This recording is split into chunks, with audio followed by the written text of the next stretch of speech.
संसद के इस नए भवन में जब आदरणीय राष्ट्रपति जी हम सबको संबोधित करने के लिए आई और जिस गौरव और सम्मान के साथ सेंगोल पूरे प्रोसेसन का नेतृत्व कर रहा है और हम सब उसके पीछे पीछे चल रहे थे। नए सदन में ये नई परंपरा भारत के आजादी के उस पवित्र पल का प्रतिबिंब जब साक्षी बनता है तो लोकतंत्र की गरिमा कई गुना ऊपर चली जाती है।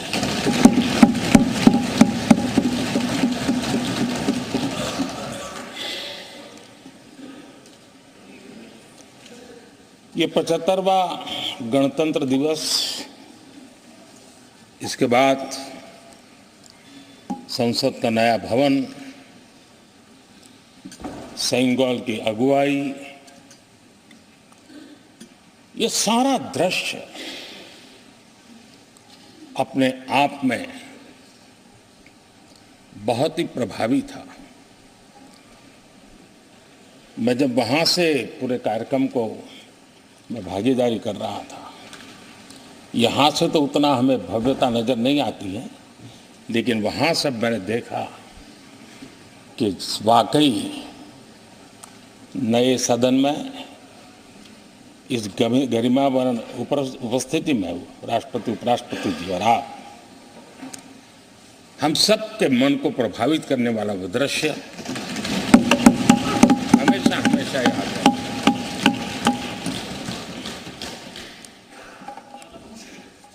जिन माननीय करीब 60 से ज़्यादा माननीय सदस्यों ने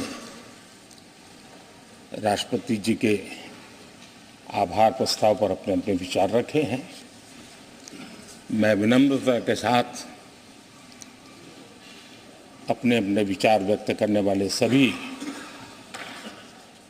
अपने माननीय सांसदगण का आभार व्यक्त करता हूँ। मैं विशेष रूप से विपक्ष ने जो संकल्प लिया है उसकी सराहना करता हूं। उनके भाषण के एक एक बात से मेरा और देश का विश्वास पक्का हो गया है कि इन्होंने लंबे अरसे तक वहां रहने का संकल्प लिया।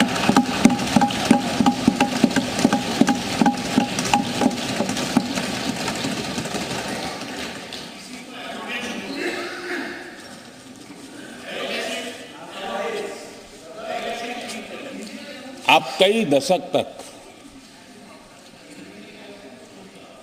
जैसे यहां बैठे थे वैसे ही कई दशक तक वहां बैठने का आपका संकल्प,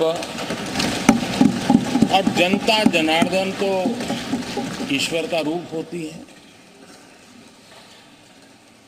और आप लोग जिस प्रकार से इन दिनों मेहनत कर रहे हैं, मैं पक्का मानता हूं कि ईश्वर रूपी जनता जनार्दन आपको जरूर आशीर्वाद देगी और आप जिस ऊंचाई पे हैं उससे भी अधिक ऊंचाई पर जरूर पहुंचेंगे और अगले चुनाव में दर्शक दिशा में दिखेंगे।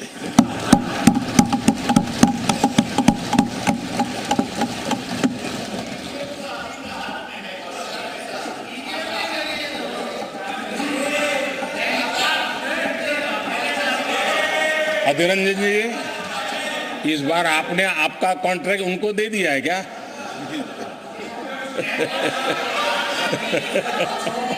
ये हमारे गीता में बोलते हैं कि अहंकारम बलम दर्पम। आपने इन्हीं चीजों को पचाया है।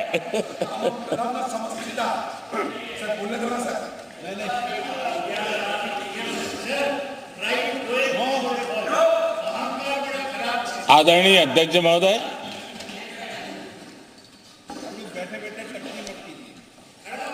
मैं देख रहा हूं कि आप में से बहुत लोग चुनाव लड़ने का हौसला भी खो चुके हैं। और मैंने सुना है बहुत लोग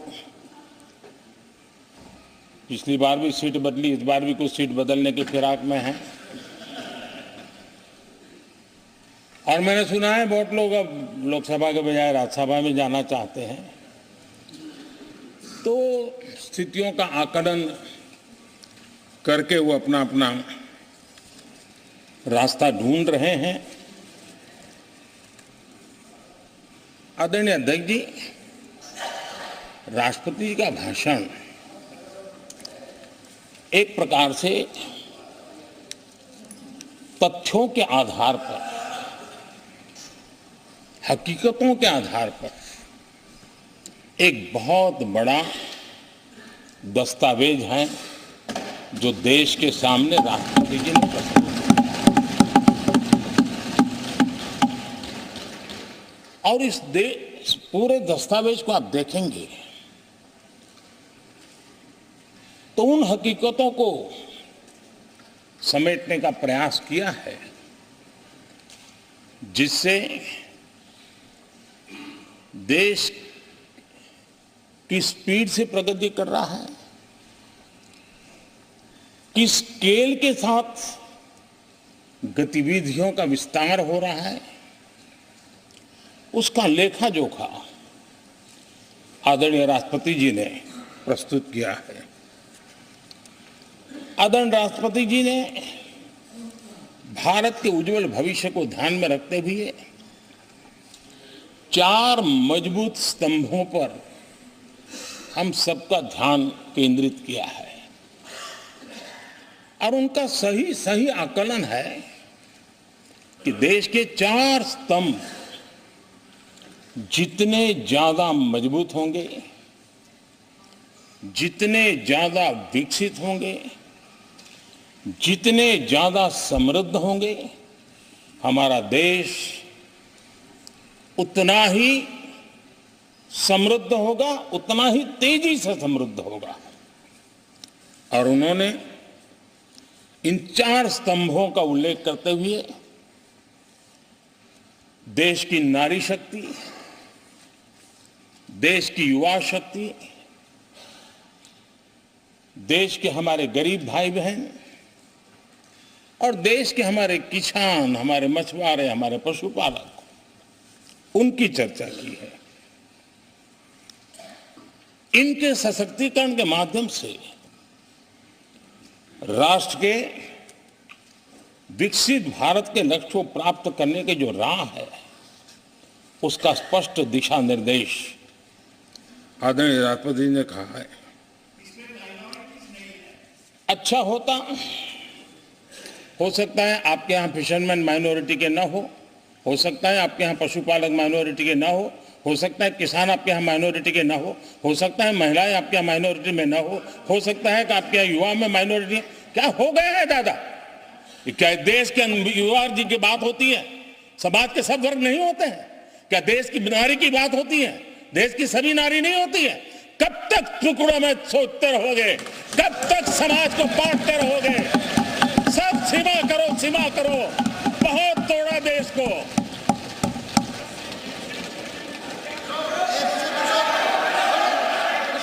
आदरणीय अध्यक्ष जी, अच्छा होता कि जाते जाते तो कम से कम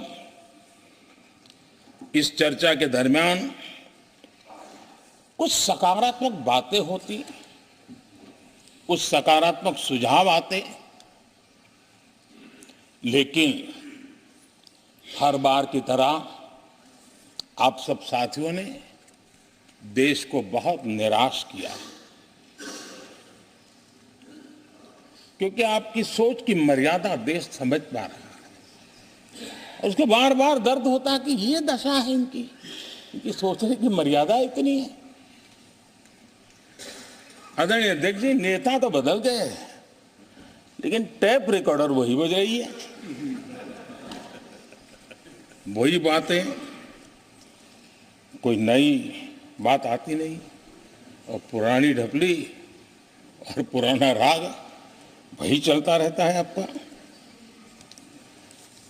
चुनाव का वर्ष था, थोड़ी मेहनत करते, कुछ नया निकाल करके लाते, जनता को जरा संदेश दे पाते, उसमें भी फेल गए आप। चलिए ये भी मैं सिखाता हूं। आदरणीय अध्यक्ष जी,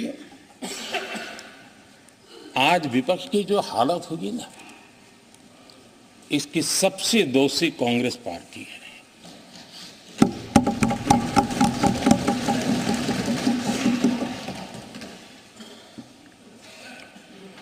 कांग्रेस को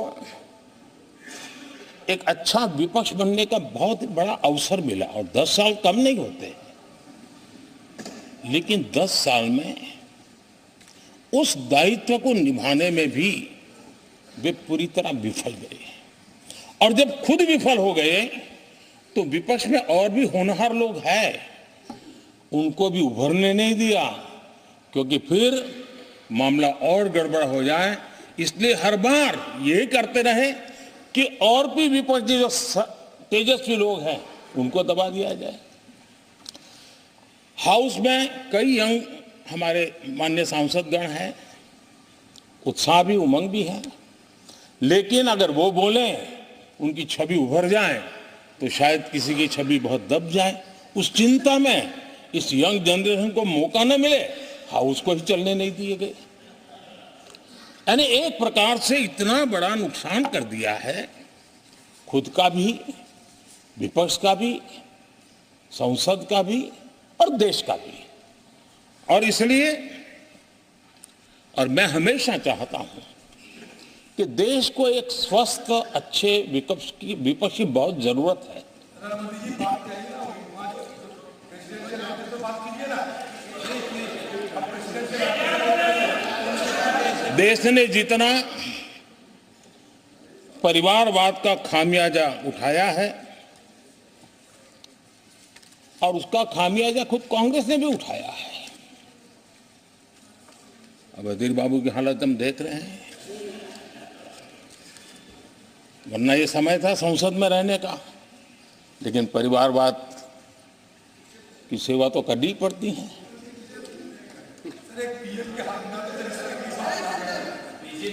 आदरणीय अध्यक्ष जी, अब हालत देखिए, हमारे खड़गे जी इस सदन से उस सदन शिफ्ट हो गए, और गुलाम नबी जी तो पार्टी से ही शिफ्ट कर गए।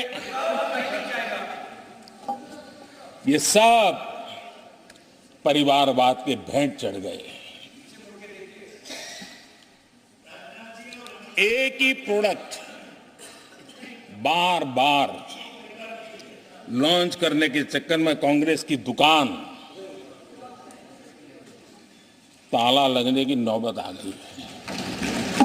अरे दुकान हम नहीं कह रहे, आप लोग कह रहे हैं। आप लोग कहते हैं दुकान खोलिए, सब जगह पे बोलते हैं, दुकान को ताला लगने की बात आई। नवरात्र की दुकान बंद करने की ऐलान हो रहे हैं। यहाँ हमारे दादा अपनी आदत छोड़ नहीं पाते हैं, वो वहां से बैठे बैठे कमेंट कर रहे हैं परिवारवाद की। मैं जरा समझा देता हूँ, आज माफ करना अध्यक्ष महोदय, मैं जरा समय ले रहा हूँ। आज हम किस परिवारवाद की चर्चा करते हैं? अगर किसी परिवार में अपने बलबूते पर जन समर्थन से एक से अधिक अनेक लोग अगर राजनीतिक क्षेत्र में भी प्रगति करते हैं, उसको हमने कभी परिवारवाद नहीं कहा है। हम परिवारवाद की चर्चा वो करते हैं जो पार्टी परिवार चलाता है, जो पार्टी परिवार के लोगों को प्राथमिकता देती है, जो पार्टी के सारे निर्णय परिवार के लोग ही करते हैं, वो परिवारवाद है। न राजनाथ जी की कोई पॉलिटिकल पार्टी है, न अमित शाह की कोई पॉलिटिकल पार्टी है। और इसलिए जहां एक परिवार को पार्टियां लिखी जाती हैं, वो लोकतंत्र में उचित नहीं है। लोकतंत्र में अनेक एक परिवार के 10 लोग राजनीति में आए, कुछ बुरा नहीं है। हम तो चाहते हैं नौजवान लोग आए।